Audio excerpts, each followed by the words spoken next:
कहते आस्ताए धाम रममाण उदार कीर्ति। कहा कि भगवान उदार है। ये उदार शब्द की व्याख्या क्या है? जो भागवत जी के 11वें स्कंद के श्लोक नंबर 11 में उदार शब्द की व्याख्या की है। आप भी कहते हैं कि उदार किसे कहे?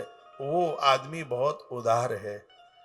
सुखदेव भगवान ने उदार शब्द की व्याख्या करी तो कहते हैं आस्थाए धाम रममाण उदार कीर्ति। भगवान की उदार की बड़ी प्रतिष्ठा जगह जगह हो रही थी। तो परीक्षित राजा ने पूछा गुरुदेव ये उदार क्या होता है? तो कह दिया कि जिसने अपने भाग का अन्न और अपने भाग का आवास भी दूसरे को दे दिया हो उस महापुरुष को उदार कहते हैं। अपनी रहने की भी जगह। आप अपने घर में हैं, कोई मेहमान आया, आपको अपनी थाली की चिंता नहीं है, अपना भोजन अपना अन्न दूसरे को आपने दे दिया। अपनी रहने की चिंता नहीं, अपनी जगह अपना आपने बिछौना सब कुछ दूसरे के लिए दे दिया। जो इस जीवन में अपने रहने की और अपने भोजन की चिंता नहीं करते, सुखदेव भगवान कहते हैं परीक्षित वही उदार है। ये विशेषता भगवान कृष्ण के अंदर थी।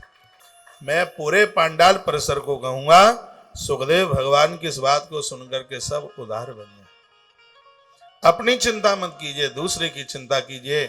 वर्ण है जो दूसरों को जिमाते हैं खिलाते हैं, उनको किसी न किसी रूप में भगवान खिलाने को आता है, भगवान खिलाता है। हिरण्यकश्यप के पास एक ऐसा बेटा था, कयाधु का बेटा था। मैया कयाधु उसको जो भी भोजन परोसती वो थाली ढक के ले जाता। प्रहलाद बाहर महात्माओं को जिमा के आ जाता। कथा नरसिंह पुराण में आती है।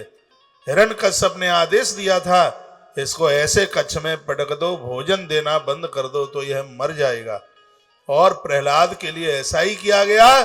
स्वयं माता लक्ष्मी और नारायण ये दोनों के दोनों प्रहलाद को जिमाने के लिए आए, क्योंकि प्रहलाद ने अपना अन्न दूसरों को दे दिया। इसलिए बड़ी सुंदर बात कही है, जो अपनी चिंता नहीं करते, अपनी फिक्र नहीं करते, जो अपना भाग दूसरों को जिमाते हैं, परमात्मा उन भक्तों को खुद जिमाने के लिए आता है किसी न किसी रूप में। कौन से रूप में आवे? अपनी चिंता मत कीजिए। अरे अपनी क्या फिक्र करनी है, क्या चिंता अपनी करनी है? आप जहां भी कहीं रहते हैं पहले पूछिए आपके आसपास कोई भूखे तो नहीं है। कुरंती देव की कथा आपने पढ़ी होगी। कई दिनों में पानी नसीब हुआ, उसको भी चांडाल आ गया पीने के लिए। और जैसे ही वो उसको जल पिलाने लगे तो उसमें से साक्षात भगवान नारायण विष्णु प्रकट हो गए, तो परीक्षा लेने के लिए पधारे।